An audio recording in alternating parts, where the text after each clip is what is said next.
ഞാൻ എന്തൊക്കെയോ പ്ലാൻ ചെയ്യണു. വേറെ എന്തൊക്കെയോ നടക്കണു. കുറച്ച് ദിവസമായിട്ട് ഇപ്പോൾ വലിയ പ്രശ്നമൊന്നും ഉണ്ടായിരുന്നില്ല. ഇപ്പോൾ ദാ വീണ്ടും ഉണ്ണിക്ക് ശ്വാസം മുട്ടും വയ്യായും തുടങ്ങിയിട്ടുണ്ട് കേട്ടോ. അതുകൊണ്ട് തന്നെ വിചാരിച്ച മാതിരി വ്ളോഗും കാര്യങ്ങളൊന്നും എടുക്കാൻ പറ്റുന്നില്ല. എന്നാലും കിട്ടിയ സമയം കൊണ്ട് ഞാൻ പറ്റും മാതിരി ഒരു വ്ളോഗാക്കിയിരിക്കുകയാണ് കേട്ടോ. അപ്പോൾ എല്ലാവർക്കും നമ്മളുടെ പുതിയൊരു വ്ളോഗിലോട്ട് സ്വാഗതം. തൊട്ട് മുന്നേ പോസ്റ്റ് ചെയ്തിട്ടുള്ള വ്ളോഗ് കണ്ട് സപ്പോർട്ട് ചെയ്ത എല്ലാ സുഹൃത്തുക്കൾക്കും എപ്പോഴും പറയണ മാതിരി ഒത്തിരി സ്നേഹത്തോടെ 1000 താങ്ക്സ് കേട്ടോ. ഞാനേ ആദ്യത്തെ പണികളെടുക്കുമ്പോൾ ഏട്ടൻ വിളിച്ചാണ്, നോക്കിയടി പുറത്ത് നിറയെ മയിൽ പോണ്, വേണേ വന്ന് വീഡിയോ എടുത്തോന്ന്. അപ്പോൾ ഞാൻ ഓടി വന്നതാണ് കേട്ടോ. അപ്പം മയിൽ എന്നെക്കാൾ സ്പീഡിൽ ഓടുകയാണ്. സാധാരണ ഉണ്ടല്ലോ പീലിയൊക്കെ വിടർത്തിയ മയിലൊക്കെ ഉണ്ടാവലുണ്ട്. നമ്മളെ പാർട്ടിക്കൊക്കെ ഇറങ്ങണമെങ്കിൽ കൺകുളിർക്കി നമുക്ക് അതൊക്കെ കാണാം.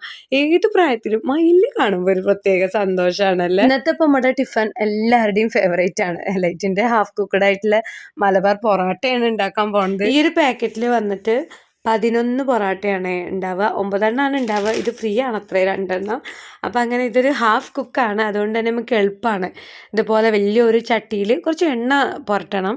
അതുപോലെ പൊറോട്ടയുടെ മേലെയും എണ്ണ തളിക്കണം. എന്നാലാണ് അത് ഇങ്ങോട്ട് നന്നായിട്ട് മുരിഞ്ഞ് നമ്മളുടെ പുറത്തുനിന്നൊക്കെ മേടിക്കുന്ന പൊറോട്ട ഇല്ലേ, അതുപോലെ ഇങ്ങോട്ട് ആയി കിട്ടുള്ളൂ കേട്ടോ. അതുകൊണ്ട് മാത്രം ഞാൻ കുറച്ച് എണ്ണ ഇങ്ങനെ തളിച്ച് കൊടുത്തിട്ടുണ്ട്. 2 പുറം നമ്മളിങ്ങനെ മറിച്ച് ചുട്ടെടുക്കുക. അപ്പോൾ നല്ലോണം മൊരിഞ്ഞ് ഈ ഒരു കളറിലേക്ക് എത്തണം. ശ്രദ്ധിച്ചിട്ടില്ലെങ്കിൽ കരിയും. അതുകൊണ്ട് ഞാൻ അവിടെ തന്നെ നിന്നെയാണ്, കൈവിടാണ്ട് അപ്പുറവും മറിച്ചിട്ടുണ്ട്. മുന്നേ ഞാൻ ഷോർട്സിൽ കാണിച്ചിട്ടുണ്ട് എലൈറ്റിൻ്റെ ഭൂരി പാക്കറ്റ് ഇതുപോലെ ഹാഫ് കുക്കായിട്ടുള്ളത്. അത് സംഭവം അടിപൊളിയാണ് കേട്ടോ. അതിങ്ങനെ ചൂടോടെ കഴിക്കുമ്പോൾ നല്ല സ്വാദാണ്. കറി ഇല്ലാണ്ടേയും കഴിക്കാം. പക്ഷെ ചൂടാറിക്കഴിഞ്ഞാൽ ടേസ്റ്റിന് ചെറിയൊരു മാറ്റം വരുന്നുണ്ട്.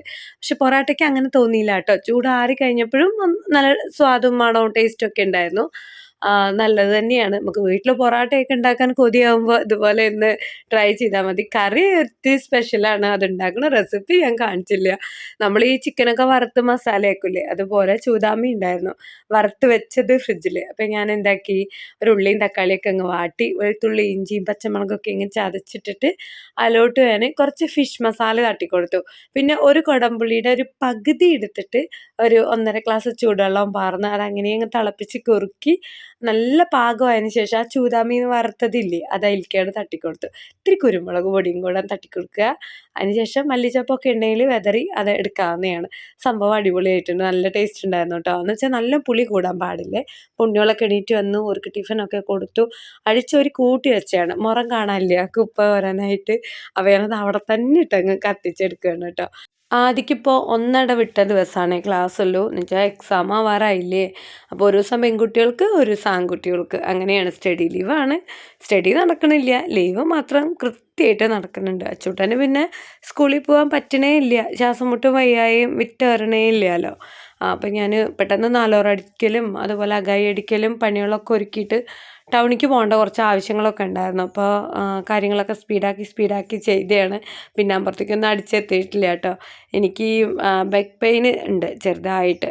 അത് കാരണം കൊണ്ട് ഡെയിലി മുറ്റടി നിർത്തിയിട്ടുണ്ട്. ഒന്ന് ഇടവിട്ട ദിവസമൊക്കെയാണ് നല്ല മെനയ്ക്ക് മുറ്റടിക്കുക. അല്ലാത്ത ദിവസം ചപ്പും കുപ്പയൊക്കെ പെറുക്കിയിടുക, അതുപോലെ ഒന്നിങ്ങനെ വഴിപാടിന് തോണ്ടിയിടുക, അങ്ങനെയൊക്കെയാണ് ആക്കലും ചെയ്യലും കേട്ടോ. അപ്പോൾ അതെല്ലാം കഴിഞ്ഞ് മേലൊക്കെ കഴുകി കയറി അകത്തുള്ള പണികളെല്ലാം ഒരുക്കി അത് കഴിഞ്ഞ് ഉച്ചയാകുമ്പോഴത്തേക്ക് ചോറ് കഴിക്കുകയാണ്. അതിന് വേണ്ടി നമ്മൾ കറിയാക്കിയത് പടവലങ്ങയാണ്. പരിപ്പും തക്കാളിയൊക്കെ ഇട്ടിട്ട് വെച്ച് തേങ്ങ അരച്ച് വരാം, നല്ല സ്വാദാട്ടോ. കൂടെ ചൂതാമീൻ വറുത്തുണ്ടെങ്കിൽ പിന്നെ പറയുകയോ വേണ്ട, ശരിക്കും ചിക്കൻ വറുത്ത മാതിരിയായിരുന്നു.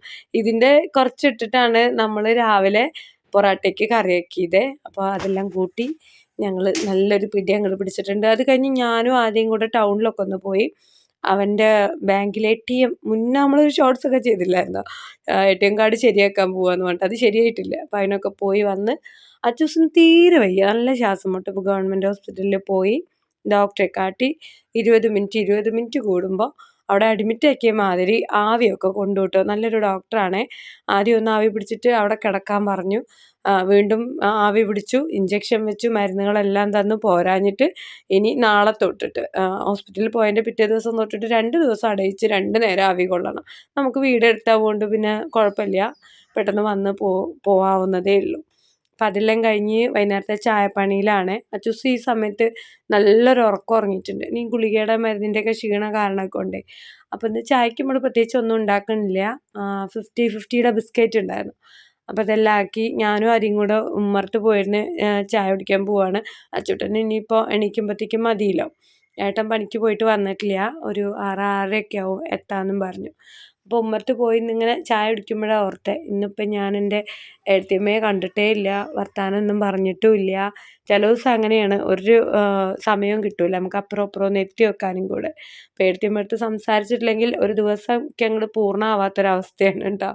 അപ്പം ഞാൻ ഓർത്തു ഇന്ന് ചായയും കൊണ്ട് എഴുത്തിയമ്മടുത്തേക്കാട് കയറാം. ഞാൻ അങ്ങനെയൊക്കെ ചെയ്യേ, ചിലപ്പോൾ ചോറൊക്കെ എടുത്തിട്ട് അപ്പുറത്ത് പോവും, അതുപോലെ ചായ എടുത്ത് പോകും. എന്നിട്ട് അപ്പുറത്ത് എഴുത്തിയമ്മയുടെ അവിടെ ഒരു ബെഞ്ച് ഇട്ടിട്ടുണ്ട്, അതിലിരുന്നിട്ട് ഞാനും കഴിക്കും എഴുത്തിയമ്മയും കഴിക്കും, വർത്താനവും നടക്കും. അങ്ങനെയൊക്കെയാണ് ചെയ്യൽ. ഇപ്പോൾ നേരത്തെ ഒന്ന് എത്തിപ്പാളി നോക്കിയപ്പോഴത്തേക്കും എഴുത്തിയമ്മ എണീറ്റതായിട്ട് കണ്ടില്ല. അപ്പം ഞാൻ അവിടുന്ന് ശബ്ദം കേട്ടപ്പോൾ ആദ്യമായിട്ട് പറഞ്ഞതാണ്, വല്യമ്മയുടെ ശബ്ദം കേൾക്കുന്നുണ്ട്, ഞാനിനി അപ്പുറത്തേക്ക് ചായ കുടിക്കാൻ പോവുകയാണ്, അപ്പോൾ ലേശം കൂടെ ചായ എടുത്ത് വരാമെന്നും പറഞ്ഞിട്ട് ഞാൻ അടുക്കളയിൽ പോയി ചായ ഗ്ലാസ് ഒന്നുകൂടെ നിറച്ചിട്ടുണ്ട് കേട്ടോ. ചിലപ്പോൾ വർത്താനം പറയാനായിട്ട് ഓനും അച്ചൂട്ടനും കുട്ടികളെല്ലാവരും ഉണ്ടാവും കേട്ടോ. എല്ലാവരും കൂടിയാണ് ഇരുന്ന് ഓരോ വർത്താനങ്ങളും ഒക്കെ പറയുക. പക്ഷെ ഇന്നിപ്പോൾ എന്താ അറിയില്ല, മൂപ്പർക്ക് ഒന്നങ്ങ് കടന്ന് കണ്ണുമ്പേൻ്റെ ഉറക്കച്ചപ്പോൾ മാറിയിട്ടില്ല. അപ്പോൾ ഓനവിടെ തന്നെ ഇരുന്ന് ചായ കുടിക്കുകയാണ്. ഞാനങ്ങനെ മെല്ലെ അപ്പുറത്തേക്ക് പോയേ.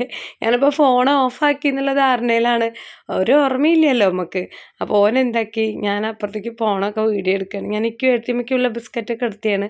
പക്ഷേ എഴുത്തിയമ്മ ഇന്ന് അത് തിന്നില്ല കേട്ടോ. എഴുത്തിയമ്മ 2 തിന്നുള്ളൂ, ബാക്കിയെല്ലാം ഞാൻ തന്നെ എൻ്റെ കുമ്പയിലാക്കിയിട്ടുണ്ട്. ഞാൻ വെറുതെ എഴുത്തിയമ്മയ്ക്കാന്നുള്ള പേരിൽ കൊണ്ടുപോകാമെന്ന് മാത്രം. ഞാനിപ്പോൾ നമ്മുടെ ഷോർട്ട് കട്ടിൽ കൂടെയാണ് കയറാൻ പോകുന്നത് കേട്ടോ. കണ്ടോ, അവിടെ ഇങ്ങനെ ആ ഒരു മുക്കിലായിട്ട് കൈക്കോട്ടും വെച്ച് ഒന്ന് കൊത്തി വിട്ടേ ഉള്ളൂ. അത് ഞാനിങ്ങനെ കയറി അവിടെ ഇപ്പോൾ നല്ല രീതിക്ക് സ്റ്റെപ്പായിട്ടുണ്ട് കേട്ടോ.